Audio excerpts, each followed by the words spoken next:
कक्षा 9वीं विषय गणित प्रश्नावली 13.1 अध्याय 13 पृष्ठीय क्षेत्रफल और आयतन।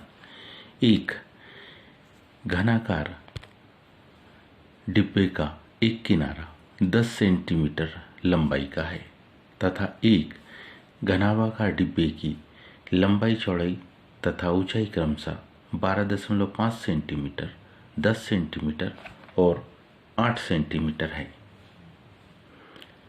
किस डिब्बे का पार्श्वपृष्ठीय क्षेत्रफल अधिक है और कितना अधिक है? दूसरा, किस डिब्बे का कुल पृष्ठीय क्षेत्रफल कम है और कितना कम है? तो आइए देखें जरा हम सबसे पहले डिब्बे का हम क्या पार्श्वपृष्ठीय क्षेत्रफल पूछा है।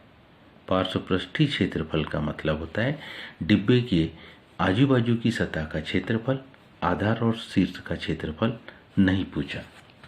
तो हम पहले प्रश्न के उत्तर के लिए पहले डिब्बे का पार्श्वपृष्ठीय क्षेत्रफल हम निकालेंगे।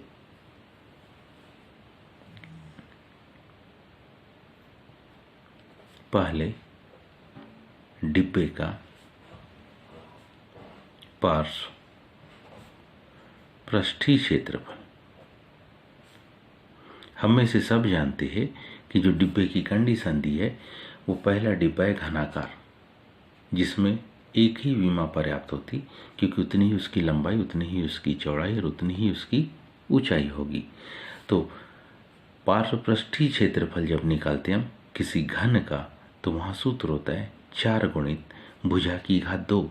अब इसको हम 4a² भी लिख सकते और 4l² भी लिख सकते। जब हम 4 गुणित a² मीन्स 10 का वर्ग, तो क्या जाएगा मान 4 गुणित 100 बराबरी से 400 वर्ग सेंटीमीटर। पहले डिब्बे का पार्श्वपृष्ठीय क्षेत्रफल आ गया। अब हम दूसरे डिब्बे का पार्श्वपृष्ठीय क्षेत्रफल निकालेंगे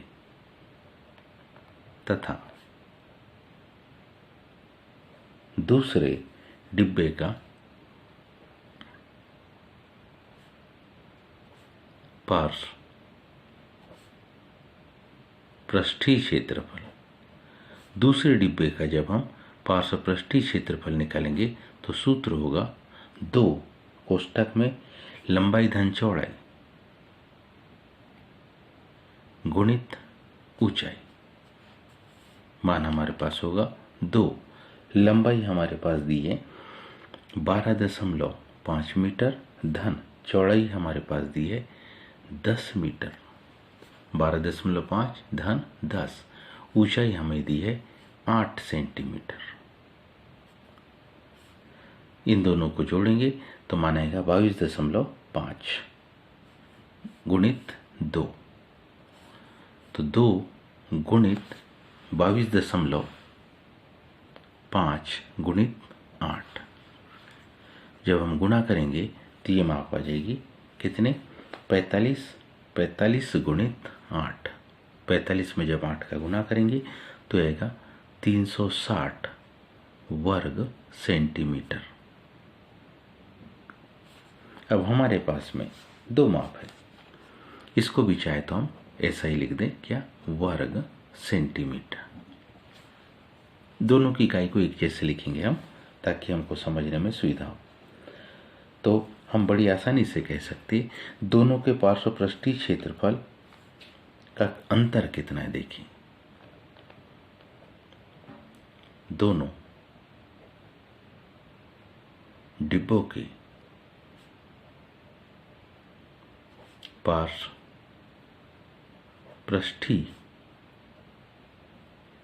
क्षेत्रफल में अंतर। तो ज्यादा ये माप है, छोटी माप ये है। तो हमारे पास होगा 400 ऋण 360। 400 में से जब 360 को घटाएंगे तो कितना आएगा? 40 वर्ग सेंटीमीटर। इसके आधार पर हम बड़ी आसानी से कह सकते पहले डिब्बे का, है ना, या घनाकार डिब्बे का,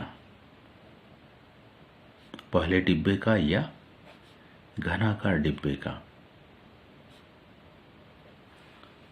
कौन सा पार्श्व पृष्ठीय क्षेत्रफल?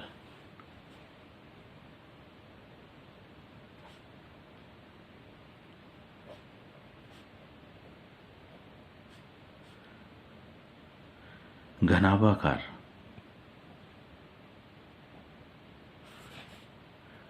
डिब्बे के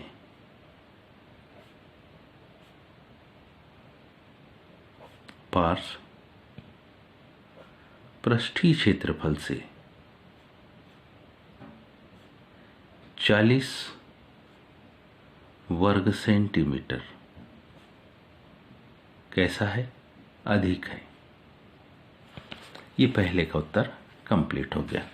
अब इसी में दूसरा पूछा था, क्या किस डिब्बे का कुल पृष्ठीय क्षेत्रफल अधिक है? तो हम पहले डिब्बे का कुल पृष्ठीय क्षेत्रफल निकाल रहे हैं। पहले यानी कि घनाकार डिब्बे का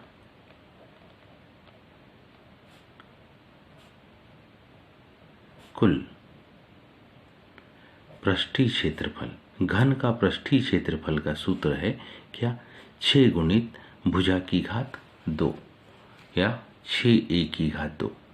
तो मानाएगा 6 गुणित 10 की घात 2, तो ये माना गया 10 दाम 100, तो ये आ गया 600 वर्ग सेंटीमीटर। ये हमारे पास इसकी माप आ गई। फिर दूसरे डिब्बे का यानी घनाभाकार डिब्बे का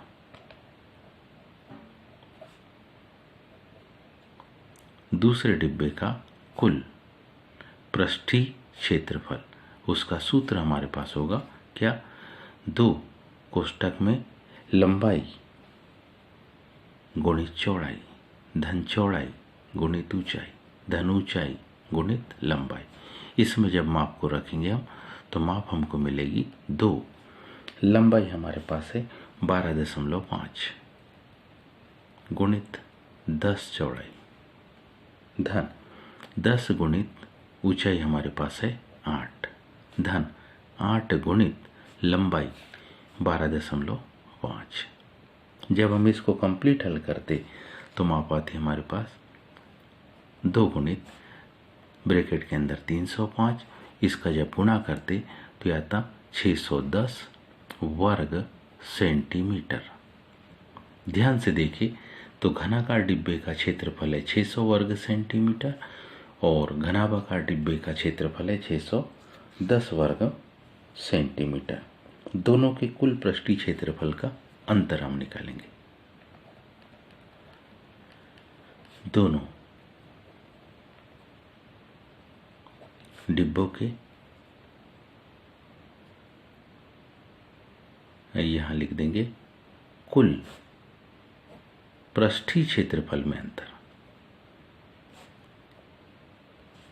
कुल पृष्ठीय क्षेत्रफल में अंतर ज्यादा है 610 वर्ग सेंटीमीटर, कम है 600 वर्ग सेंटीमीटर। तो इन दोनों का अंतर आ गया 10 वर्ग सेंटीमीटर। हम लिख सकते हैं अतः पहला डिब्बा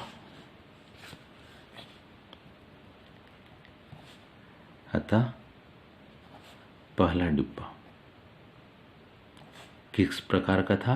घनाकार डिब्बे का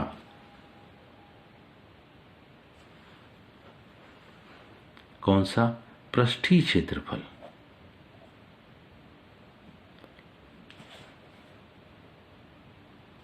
दूसरे डिब्बे या दूसरा डिब्बा वो किस आकार का था? घनाभाकार।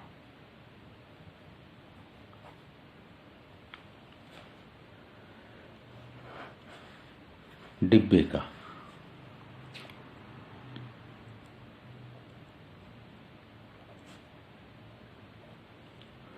अतः पहला डिब्बा का पृष्ठीय क्षेत्रफल दूसरे डिब्बे का कुल पृष्ठीय क्षेत्रफल से कितने 10 वर्ग सेंटीमीटर कम है। 10 वर्ग सेंटीमीटर कम है। यहाँ भी क्या आएगा? कुल पृष्ठीय क्षेत्रफल है। उम्मीद है आप सबको समझ में आया होगा। आज के लिए इतने शेष। धन्यवाद।